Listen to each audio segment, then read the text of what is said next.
akamaro k'ubutumwa bw'ubugorozi n'ivugurura bwaje bukenewe rwose buwembura imitima yari yarabye bugakiza imibiri yamunzwe n'indwara.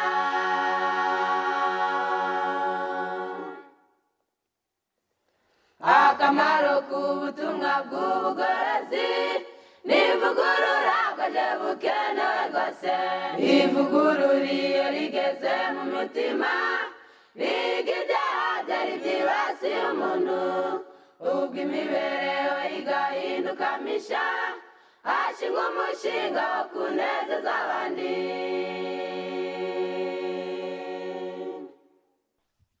Mwese abaduteze amatwi turabaramukije mu izina rya Yesu ngo Uwiteka abahire.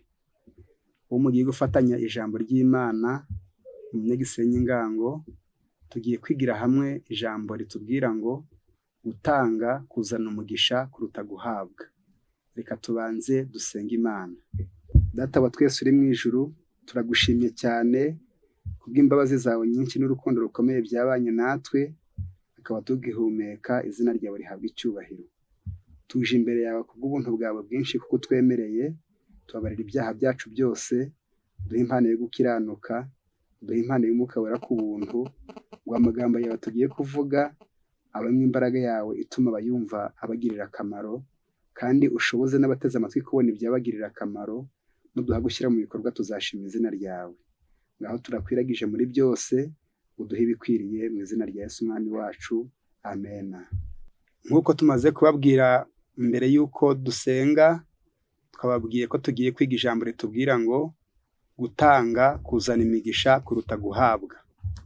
Iryo jambo turisoma mu ijambo ry'Imana mu gitabo cy'ibyakozwe n'intumwa igice cya 20 umurongo waho 35. Kadusome iryo jambo.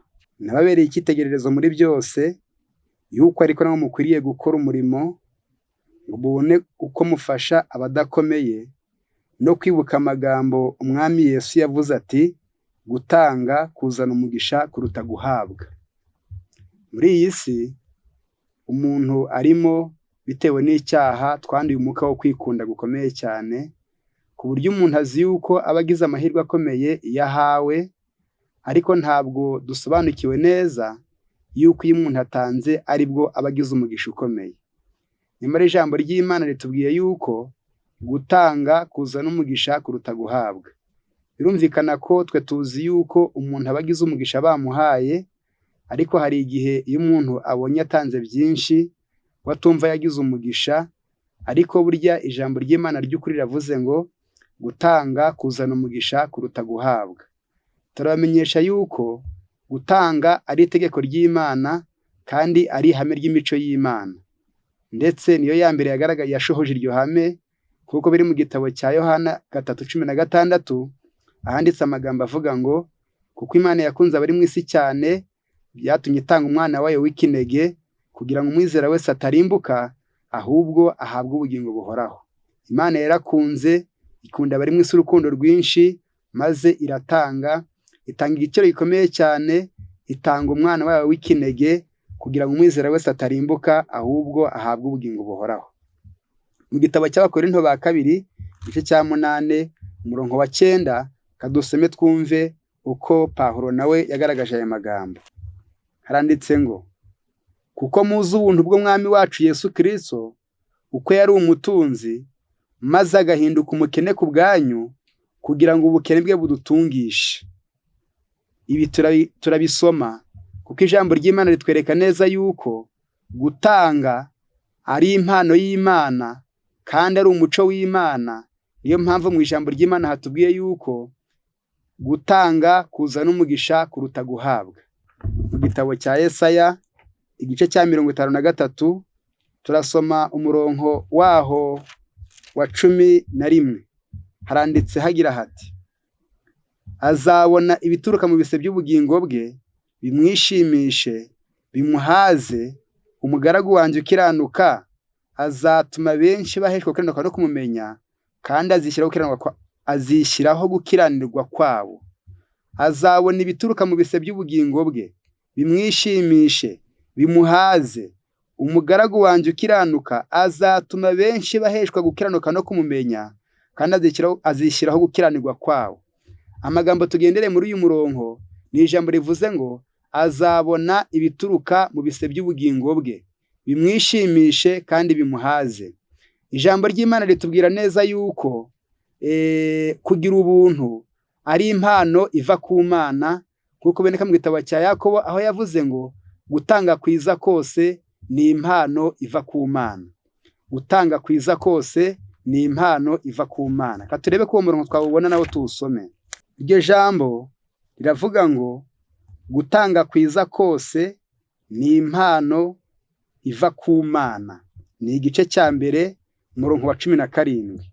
Gutanga kose kwiza ni impano yose itunganye rwose, nibyo biva mu ijuru bimanuka biva kuri se w'umucyo udahinduka cyangwa se ngo agire igicucu cyo guhinduka. Gutanga kwiza kose ni impano iva ku Mana, biva kuri se w'imico idahinduka kandi utagira igicucu cyo guhinduka. Noneho ubwo turi ku ijambo ritubwira ngo gutanga kuzana umugisha kuruta guhabwa, ntabwo gutanga ari ibyo umuntu yiha, ahubwo ni impano iva ku Mana, kuko ari umuco w'Imana. Niyo yabanje gukunda itanga umwana wayo w'ikinege, kandi uwo mwana w'ikinege watanzwe nawe ntabwo azahomba, ahubwo ijambo riravuze ngo azabona ibituruka mu bise by'ubugingo bwe. Niyo mpamvu umuntu wese ugize ubuntu akagira uwaha, akagira icyo atanga, akwiriye gushimira Imana yuko imuhaye gushobora gutanga, kuko umuntu ntabwo birimo mu bigize umuntu harimo kwikunda gusa, ahubwo iyo umuntu atanze aba ari impano ivuye ku Mana imunyujijwemo. Akwiye gushimira Imana ko ashoboye gutanga, kandi agashimira Imana ko akoze ikizamuhesha umugisha. Nubwo harimo imigisha, ariko umuntu yarononekaye cyane ku buryo gutanga bigora umuntu, ariko ijambo ry'Imana riti gutanga kuzana umugisha kuruta guhabwa. Turayibutsa yuko gutanga ari itegeko ry'Imana. Gutanga ni itegeko ry'Imana.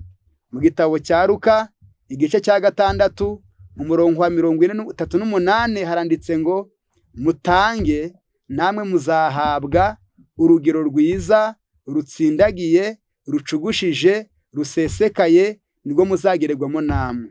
Ariko aho twihutiye n'ijambo rivuze ngo mutange, ndashaka ko dusoma agatabo kitwa Umwungeri Mwiza, duhereye ku ipaji ya 11. Turasoma aya masomo yo muri Bibiliya ahanditse, twifuza ko tuyumva neza.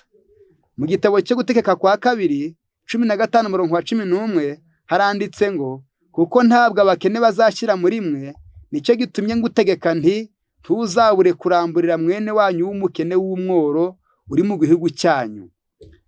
Kuko ntabwo abakene bazashyira muri mwe, nicyo gitumye ngutegeka nti ntuzaburire kuramburira mwene wanyu w'umukene w'umworo uri muri mwe mu gihugu cyanyu.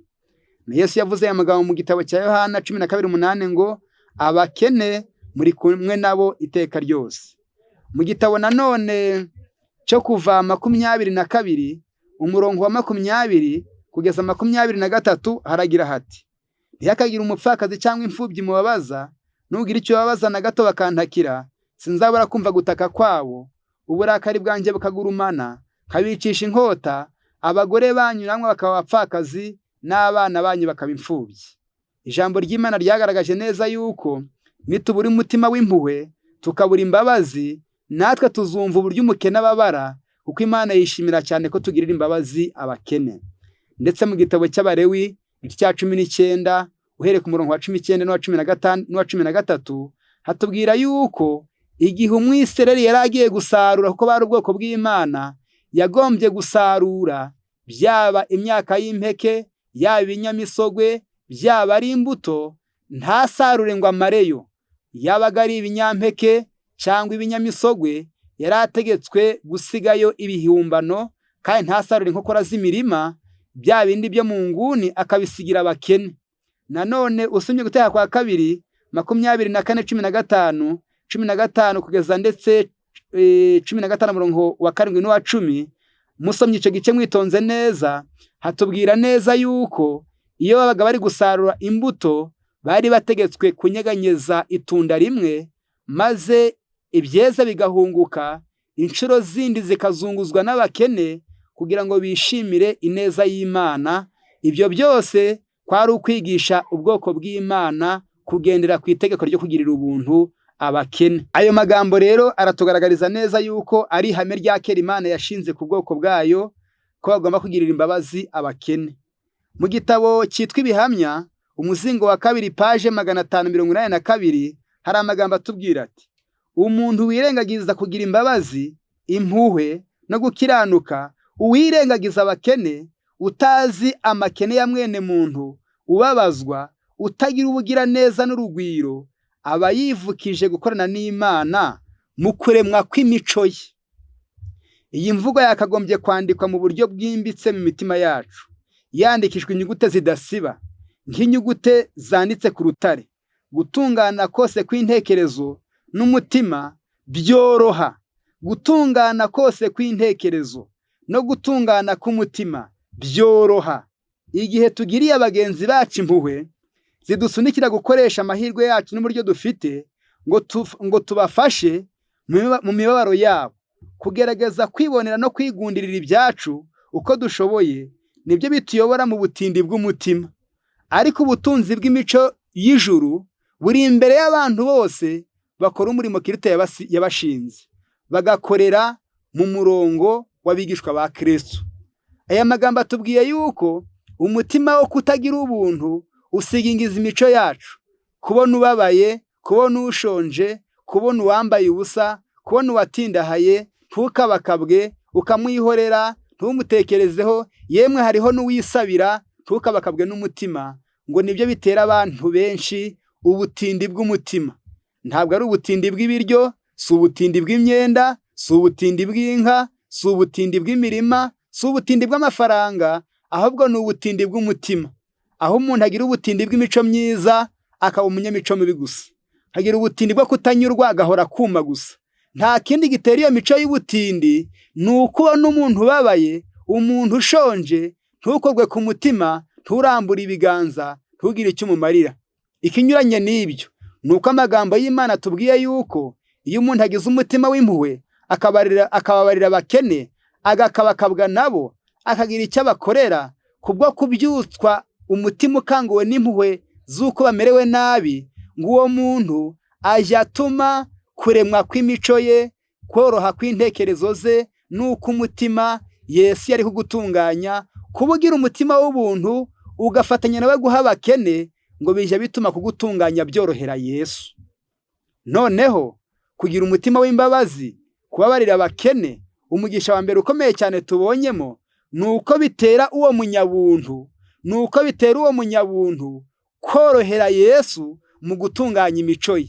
Mu gihe utagira uwo mutima w'imbabazi, birushya Yesu kumutunganya, bigasoza abaye umutindi w'umutima. Kandi Yesu yavuze yereye mu gitabo cya Matayo igice cya 5:6-7, aho yavuze ati: hahirwa abanyembabazi kuko aribo bazazigirirwa. Kandi burya ntabwo imbabazi tugomba kuzigirira abaduhemukiye gusa, tugomba kuzigirira n'abarwayi, tukazigirira n'abashonje, tukazigirira n'abambaye ubusa. Ntabwo imbabazi zivugwa ahangaha hari umutima wemera guhara wagiriwe nabi, ahubwo ni umutima ubabarira n'ubabaye, ubabarira n'ushonje. Yesu aravuga ati: utagira imbabazi nawe ntabwo azazigirirwa. Burya umunyembabazi abarira uwamuhemukiye, ariko anababarira ushonje, abarira uwambaye ubusa, ababarira umurwayi.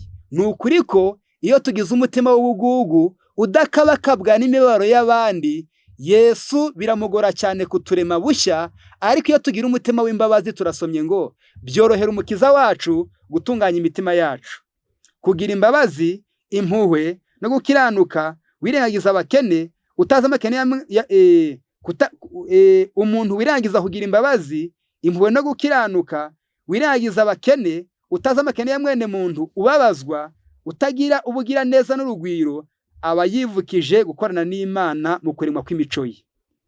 Nyamara handi twasomye ngo gutungana kw'intekerezo n'umutima byoroha igihe tugiriye abagenzi bacu impuhwe zidusunikira kubagirira neza. Kuri uyu mugisha wa mbere ngira ngo mwumve neza, kugirira imbabazi abakene, mu mugisha wabyo wa mbere dufite ni uko bifasha Yesu gutunganya imitima yacu no kuremwa kw'imico yacu, bikoroha bigasa n'ugiye gucura ariko icyuma cyashyushye, bigasa n'ugiye kumesa umwenda wabanje gutota, bigasa n'ugiye koga ariko abonye amazi n'isabune. Mu gihe iyo umutima tuwubuze bigora umukiza wacu kudutunganya. Ndongera gusoma aya magambo mu gitabo cy'ibyakozwe n'intumwa 211. Ndetse n'abakene bakwiye kuzanira Imana amaturo yabo, bagomba kugabana ku buntu bwa Kristo, bigoma kugira ngo bafashe abafite ubukene bwinshi kurusha ubwabo. Impano y'umukene, imbuto yo kwiyanga kwe, igera imbere y'Imana nk'umubavu uhumura neza. Buri gikorwa cyose cyo kwitanga gikomeza umwuka wo kugira ubuntu mu mutima w'ubutanzi, bigatuma yomatana n'uwari umukire ariko agahinduka umukene ku bwacu kugira ngo ubukene bwe budutungishe. Impano y'umukene, imbuto yo kwiyanga kwe, aha haratubwira ko n'umukene akwiriye gutanga, kuko wa mupfakazi watuye isenge Yesu yamushimye, kuko umupfakazi w'Izerefati yatunze umugaragu w'Imana Eliya kandi akabona imigisha yo kudasonza. Rero ijambo ry'Imana ritubwira yuko gutanga ari umugisha ukomeye, n'umukene akwiriye gutanga kugira ngo abone imigisha, kugira ngo abari munsi ye mu bukene nabo bafashwe. Buri gikorwa cyose cyo kwitanga gikomeza umwuka wo kugira ubuntu n'umutima uwutanze, bigatuma yomatana n'uwari umukire agahinduka umukene ku bwacu kugira ngo ubukene bwe budutungishe. Noneho kuri uyu mugisha wa mbere turanawushoje tubuvuyeho tujya ku wundi, nuko iyo umuntu agize umutima wo gutanga agira ngo hafashwe abari munsi ye, byaba ari ukubahereza ku giti cye, byaba ari ukubihuza n'abandi mu rwego rw'itorero, icyo gihe bimwomatanya na Yesu, maze akaba inshuti wari umukire agahinduka umukene ku bwacu. Kadusome n'urupapuro rwaho rwa 213. Kugubwa neza mu by'umwuka byomatanya no gutanga ku bw'ubuntu bwa Kristo. Abayoboke ba Kristo bakwiye kunezezwa n'amahirwe bafite yo kugaragariza mu mibereho yabo ineza y'umucunguzi wabo, kugira ubuntu butikanyiza bwashyizwe mu itorero rya mbere mu byishimo, kuko abizera bari bazi ko imihati yabo yafashaga mu gutuma ubutumwa bwiza bugera ku bakiri mu mwijima. Ariko abayoboke ba Kristo bakwiye kunezezwa n'amahirwe bafite yo kugaragariza mu mibereho yabo ineza y'umucunguzi wabo, uko baha Imana, uko baha Uwiteka, bagira icyizere ko ubutunzi bwabo babanziza mu bwami bwo mu ijuru. Mbese abantu bashobora gutuma umutungo wabo ugira umutekano? Reka bawushyire mu biganza by'uwabambwe. Mbese bashobora kunezwa n'ubutunzi bwabo? Reka babukoreshe mu guhesha imigisha abakene n'abababaye. Mbese bifuza kongera umutungo wabo? Reka bumvire ikijuru ryabategetse ngo wubahishe Uwiteka ubutunzi bwawe bwose n'umuganura w'ibyo wunguka byose. Turihuta mu ijambo ry'Imana, harakomeza kutugaragariza ko gutanga ntabwo ari igihombo, ahubwo gutanga ni umugisha. Gutanga ntabwo ari igihombo, ahubwo gutanga ni umugisha uva ku Mana, kandi abantu bose bitoza uwo muco barahirwa cyane, kuko bibahesha kwegerana n'Imana, kandi mu gihe itunganya imico yabo bikayorohera, ntibayigore, kuko imitima yabo yoroshye ifite imico nk'iya Yesu, bigatuma mu gutungana kw'imitima yabo byorohera umucunguzi wacu. Ariko iyo umuntu afite umutima utarekura, ubwo butindi bwibasira umutima we. Reka turebe muri Zaburi 69 umurongo wa 33, haragira hati: kuko Uwiteka yumva abakene, ntasuzugura abe bari mu nzu y'imbohe. Uwiteka yumva abakene, ntasuzugura abe bari mu nzu y'imbohe. Igitabo cy'Imigani igice cya 15:31. Urenganya umukene aba atukiye Muremyi, ariko abariye umukene aba yubashye. Urenganya umukene aba atukiye Muremyi, ariko urenganya umukene aba atukiye Muremyi, ariko abariye umukene aba yubashye Muremyi. Noneho birumvikana yuko gukorera umukene umuntu abagiriye neza Imana n'abantu. Mu gice cya 14 20 mumbabarire, ugaye umuturanyi we abakora icyaha, ariko ugirira umukene imbabazi abahiriwe. Umuntu ugiriye umukene imbabazi abagize amahirwe. Noneho birumvikana yuko hari ubwishingizi bukomeye cyane Imana yagiye ivuga ku byerekeranye no kwita ku bakene. Imigani 19:17. Ubabariye umukene abagurije Uwiteka nawe akazamwishyura ineza ye. Ubabariye umukene abagujije Imana, Imana ikazamwishyura ineza yayo. Turakomeza mu gitabo cy'Imigani 11 umurongo waho wa 24. Hariho umuntu utanga kwiragiza nyamara akarushaho kunguka, kandi hari uwimana birenze urugero ariko bizamutera ubukene gusa. Umunyabuntu azabyibuha kandi uvomera we nawe azavomerwa. Uwimana amasaka azavumwa na rubanda ariko umugisha uzaba kwiyabagurira. Ijambo ry'Imana rigaragaje neza yuko umuntu uhaye abakene ntahomba ahubwo arunguka. Uha abakene ntazakena, ariko ubirengagiza azahaga imivumo myinshi. Nyamara abantu benshi bazi yuko iyo abakene bagusabye ukabaha, abashonje bose ukabagirira neza, abantu bitega yuko bishobora kubashonjesha no kubatera ubukene. Nyamara kugira ubuntu ntabwo bitera ubukene, ahubwo bizana imigisha nk'uko ijambo ry'Imana ribigaragaza. Ahangaha tweretse neza yuko iyo umuntu agiriye imbabazi umukene abagiriye neza Imana, kandi nawe akazabugirirwa. Cyo gituma byanditse ngo umunyabuntu azabyibuha kandi uvomera abandi nawe azavomerwa. Muri uyu mwanya turifuza kugaruka kuri iyi ngingo kenshi, twerekana imigisha ikomoka mu kugira ubuntu. Mu gitabo cyitwa Abahirwa ni bande 116 turasoma twihuta kuri iyi ngingo y'ingenzi cyane. Haranditse ngo 116, icyo dutanga nicyo duhabwa. Imigisha yo mu by'isi duha abandi uko yaba kose, n'ibihe twaba tuyitanzemo ibyo ari byo byose turayishyurwa. Icyo dutanga cyose mu gihe gikenewe tukigaruka inshuro enye mu gihe gikwiriye. Kandi uretse n'ibyo, impano zose ziriturwa, ndetse no muri ubu bugingo mu buryo bushyitse bw'urukundo rw'Imana bw'ubwiza bw'ijuru bwose n'ubutunzi bwaryo. Icyo dutanga cyose mu gihe gikenewe tukigaruka inshuro enye mu gihe gikwiriye. Kandi uretse ibyo, impano zose ziriturwa, ndetse no muri ubu bugingo mu buryo bushyitse bw'urukundo rw'Imana bw'ubwiza bw'ijuru bwose n'ubutunzi bwaryo. Ubugiranabi nabwo bugarukira nyirabwo. Umuntu wese wakiraga abandi Uwiteka cyangwa se akabaca intege, nawe ubwe azagezwaho yagejeje abandi. Aziyumvira uko bababajwe nuko yabuze impuhwe n'ubugiraneza. Urukundo Imana idukunda ni rwashyizeho iryo tegeko. Imana izatuyobora kugira ngo twange kunangirwa umutima, kugira ngo dukingure imitima yacu kugira ngo Yesu ayituremo. Ubwo nibwo icyiza kizaturaho ikibi cyahoze, maze icyagaragaraga nk'umuvumo gihinduka umugisha. Urugero rw'iteko ry'izahabu n'urugero rw'ubukristo.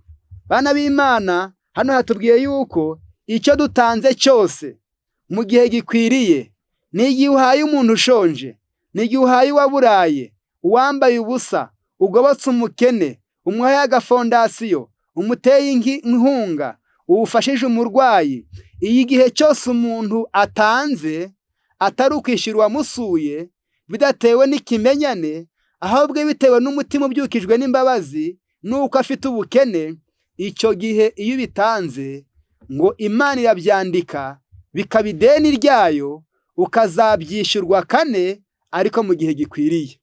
Ko twabonye muri Luka ngo urugero rugeramo niko uzagererwamo nawe, ngo ariko uzarugererwa wowe ari urugero rutsindagiye, rucugushije, rusesekaye, nirwo uzagererwamo. Muri aya magambo haratugaragariza neza yuko duhuje n'aya, buryo iyo umuntu agiriye umukene neza ababitse byinshi, akazahabwa mu buzima bwa none ibiruta bya bindi, kandi yakomeza kwizera akazahabwa n'ubugingo buhoraho. Hakomeje hagira hati, urugero rw'itegeko ry'izahabu n'urugero rw'ubukristo. Kutayoborwa n'iryo tegeko ni ukwishuka. Idini iyobora abantu kugusuzugura ibiremwa abantu abo Kristo yitangiye kubera yuko bafite agaciro. Idini ituma twirengagiza ubukene bw'abantu, tukirengagiza imbabare cyangwa ukuri kwabo. Iba atari idini nyayo, ahubwo aba ari ishusho y'idini. Igihe dukerenze icyifuzo cy'umukene, imbabare n'umunyabyaha, tuba duhamya ko turi abagambanyi ba Kristo. Igituma ubukristo bufite imbaraga nke mu isi ni uko abantu biyita izina rya Kristo gusa, ariko imibereho yabo bagahakana imico ye. Izina ry'Uwiteka rituka ku mpamvu z'ibyo bintu. Hano hatweretse neza yuko abantu b'Imana basenga iyo batagirira imbabazi abakene kandi iyobokamana yabo ntibatere gukunda abakene, ahubwo bagasuzugura abakene, bagakerensa ibyifuzo byabo. Gukerensa ni inzitwazo umuntu atanga yerekana yuko uwo mukene atababaye cyane, kandi ko nta washobora abakene, kutabiterereza, kutabaha bose ngo barangize ku isi. N'Imana yavuze yuko batazarangira. Weho kora umurimo wawe, ugirira imbabazi abafite ubukene, naho kurangira ko abakene si ibyawe. Na Yesu yavuze ko batazarangira ku isi, bazakomeza babane natwe kugira ngo dukomeze tugire umurimo mwiza kandi duheshe umugisha. Noneho iyo umuntu afite iyobokamana rimutera kudakabakabwa n'umukene, rimutera kunenga abakene, rimutera gukerensa ubukene bw'abandi, idini ye aba atari idini nyakuri, ahubwo aba ari igishushanyo cy'idini. Ndetse iri jambo ntabwo rivuga umuntu ku giti cye gusa, ahubwo n'itorero ubwaryo riramutse ridakoze uwo murimo, rikita ku yandi majyambere, rikita ku barikorera, rikita ku iterambere ry'igihe, ariko ntiryite ku bakene, n'iryo torero ntabwo ari iry'Imana, aba ari idini y'igishushanyo. Mu gihe cy'itorero ry'intumwa, igihe bari bafite ubwiza bwa Kristo wazutse, byanditswe yuko nta n'umwe wagiraga ubwoba ku kintu, kandi nta mukene wabagamo, kandi intumwa zagiraga imbaraga nyinshi zo guhamya kuza k'Umwami Yesu. Nuko rero ubuntu bw'Imana bwinshi bukaba kuri bo bose. Mu gihe cy'intumwa bateye imbere, bitaye ku bakene, kugeza ubwo hagati muri bo nta wazaharaga, nta wahagwaga, nta wicwaga n'inzara. Barasangiraga, bagafashanya kandi bagatabarana. Kandi iminsi yose bakomeza kujya mu ngo, mu rusengero n'umutima uhuye, n'iwabo bakamanyagura umutsima bishima, bakarya bishimye bafite imitima itishama, bahimbaza Imana, bashimwa n'abantu bose, kandi uko bukeye Umwami Imana ikabongerera abakizwa. Mushakire mu ijuru no mu isi, nta kuri kwahishuwe gufite imbaraga, kuko ugaragarizwa mu bikorwa byo kugirira impuhwe abakeneye imbabazi n'ubufasha bwacu. Uko niko kuri muri Yesu. Igihe abitirirwa izina rya Kristo bazimenyereza gukurikiza amahame y'iri tegeko ry'izahabu, ubutumwa bwiza buzagira imbaraga nk'iyo bwari bufite mu bihe by'intumwa. Igihe abizera b'itorero bazagira umwete wo kwita kuri iri hame ryo kubabarira abakene, ryo gukunda abakene, ryo kubaha agaciro, ryo kubagoboka, icyo gihe ubutumwa bwiza buzagira imbaraga nk'iyo bwagize mu gihe cy'intumwa. Noneho birumvikana yuko mu biteye intege nkeya ni umutima w'ubuntu bukeya. Ni byiza yuko umuntu wese amenya yuko kugira impuhwe ari inshingano ya buri mwizera wese, kandi tuzirikane yuko dutanga ahantu habiri. Ubwa mbere, umwizera wese ategetswe n'Imana mu masomo twasomye kuramburira umukene imbabazi, maze ibyo bikamuhesha umugisha kandi bikamubikira inyungu zirenze ibyo yakoze. Nanone kugira ngo umurimo w'Imana uje mbere, buri muntu wese akwiriye kugira umutima w'ubuntu, utanga iby'Imana yategetse, icya cumi n'amaturo n'ubundi bwitange, kugira ngo umurimo w'Imana utere imbere. Uwo mutima wo kurekura, uwo mutima w'ubuntu ufite ingorane zikomeye cyane muri ubu buzima bwa none no mu buzima bw'ahazaza. Turihutira ku magambo ashyira umusozo mu gitabo cy'Abakorinto ba kabiri, Abakorinto ba kabiri igice cya 8, turi ku isomo ritubwira ngo gutanga kuzana umugisha kuruta guhabwa. Buryo watanze ubugize umugisha mwinshi kuruta wahawe. Noneho mu gitabo cy'Abakorinto ba kabiri igice cya 8, reka dusome aya magambo ahari, ndetse n'igice cya 9. Igice cya 8 umurongo waho wa 11. Nuko rero mubirangize kugira ngo mwakunze kubyemera, aba ariko mubisohoza mukurikije ibyo mufite. Kuko iyo umuntu yemeye gutanga akurikije ibyo afite, ibyo birahagije, ntawe ukwiye gutanga icyo adafite. Mu butumwa bwiza nta rugero rwo gutanga rubaho ngo tuvuge ngo buri mwizera wese ngo ni 1000, buri mwizera wese ni 500, cyangwa se uyu n'uyu ni 1000 bingahe. Oya, ahubwo urugero Imana yatanze n'ibyo yaguhaye. Imana yishimira yuko utanga ukurikije ibyo ufite. Turihutira mu gice cya 9 duhereye ku murongo wa 6, haranditse ngo ariko ndavuga ibi ngo uwiba nke azasarura bike, n'uwiba byinshi azasarura byinshi. Umuntu wese atange kuko abigambiriye mu mutima we, atinuba kandi adahatwa, kuko Imana ikunda umuntu atanga anezerewe. Aya magambo arakomeye, aragaragaza neza yuko iyo umuntu atanze aba abibye, iyo umuntu atanze bikeya aba abibye bikeya, iyo umuntu ahaye benshi aba abibye imigisha myinshi. Noneho umuntu wese atange kuko abigambiriye mu mutima we, atinuba kandi adahatwa, kuko Imana ikunda umuntu utanga anezerewe. Kandi rero Imana ishobora kubasazaho ubuntu bwose, kugira ngo murusheho gukora ibyiza byose, mufite ibibahagije muri byose, nk'uko byanditswe ngo yaranyanyagije aha abakene gukiranuka kwe guhoraho iteka ryose. Aya magambo aratugaragariza neza yuko iyo umuntu atanze ntabwo ahomba, ahubwo Imana ishoboye kubasazaho ubuntu bwose ngo umuntu abone uko ashobora gutanga. Niba utanga ibyo kurya, Imana izaguha ibindi ngo ubone ibyo utanga. Niba utanga imyenda, izakongerera ibindi. Niba utanze itungo, izakongerera irindi. Niba utanze igihe cyawe, izahugiheramo imigisha. Icy'ingenzi ni uko umuntu wese atanga akurikije ibyo afite. Hari abafite amafaranga, hari abafite ibiryo, hari abafite ubutunzi, hari abafite imbaraga, hari abafite igihe. Ibyo byose ni impano y'Imana. Icy'ingenzi ni uko bihabwa ababikeneye, maze aya magambo agasohora ngo nk'uko byanditswe ngo yaranyanyagije aha abakene gukiranuka kwe guhoraho iteka ryose. Iha umubibyi imbuto n'imitsima yo kumugaburira, niyo izabaha ibongerera imbuto zanyu zo kubiba, kandi gwiza imbuto zanyu zo gukiranuka. Namwe muzatungishwa muri byose, ngo mugire ubuntu bwose butuma Imana ihimbazwa. Kandi uwo murimo wo kugabura utamara gusa ubukene bw'abera, ahubwo utera benshi guhimbaza Imana, bayihimbariza ku bw'ubuhamya bw'uyu murimo mwitangiye, mukemera kugundira ubutumwa bwiza bwa Kristo,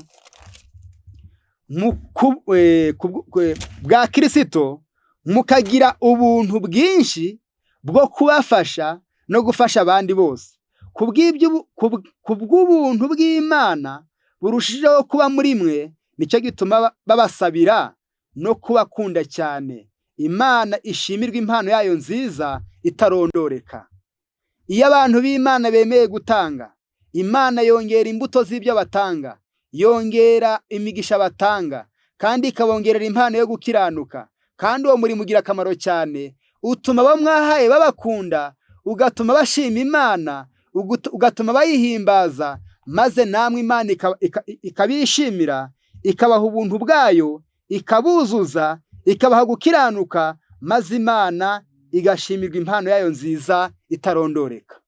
Muri aya masaha reka dusaba Imana idufashe kugira ngo buri wese amenye neza yuko gutanga kuzana umugisha kuruta guhabwa.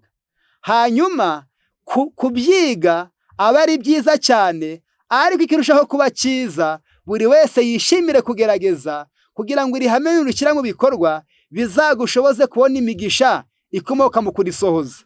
Noneho ni byiza ko wese amenye neza yuko gutanga ari itegeko ry'Imana. Iyo yabanje gutanga iduha umwana wayo. Itegeka buri wese wizera izina rya Yesu kugirira imbabazi abakene n'abamerewe nabi, kandi ukarambura ibiganza byawe ntiwirengagize, wizeye neza yuko iyo umuntu agiriye imbabazi umukene abagujije Imana, kandi ikazamwishyura ineza ye. Ijambo ry'Imana ryatweretse yuko iyo umuntu agiriye imbabazi ababaye akagira icyo abaha, ngo ibyo ngibyo ubahaye mu gihe gikenewe uzabyiturwa kane mu gihe gikwiriye. Imana idusezeraniye mu ubuheruka mu isomo dusomye ko abantu b'Imana bemera gutanga ku byo bejeje, ku byo baramukanye, Imana izongerera imbuto zabo imigisha, izongerera imitima yo gukiranuka, izongerera imitima yabo ubuntu, izagwiza urukundo muri bo, maze cya kindi bakoze wenda bagisengeye barwanya urugamba kizahinduke ikibarimo, gihinduke ihame ryabo. Maze Yesu naza kudutunganya asanga umutima woroshye n'intekerezo zoroshye, adutunganye bitamugoye, maze nagaruka tuzabe turi beza dukwiriye ubugingo buhoraho. Imana iduhe kwemerera ihame no kurigenderamo, turishyire mu bikorwa, ibidushoboze. Uwo bigoye abisengere, uwo byatangiye kuza akomeze cyane iryo hame kandi arigerageze, bizaduheshe gutsinda no kugira amaherezo meza mu izina rya Yesu. Amena. Akamaro k'ubutumwa bw'ubugorozi n'ivugurura bwaje bukenewe rwose, buwembura imitima yari yarabye, bugakiza imibiri yamunzwe n'indwara.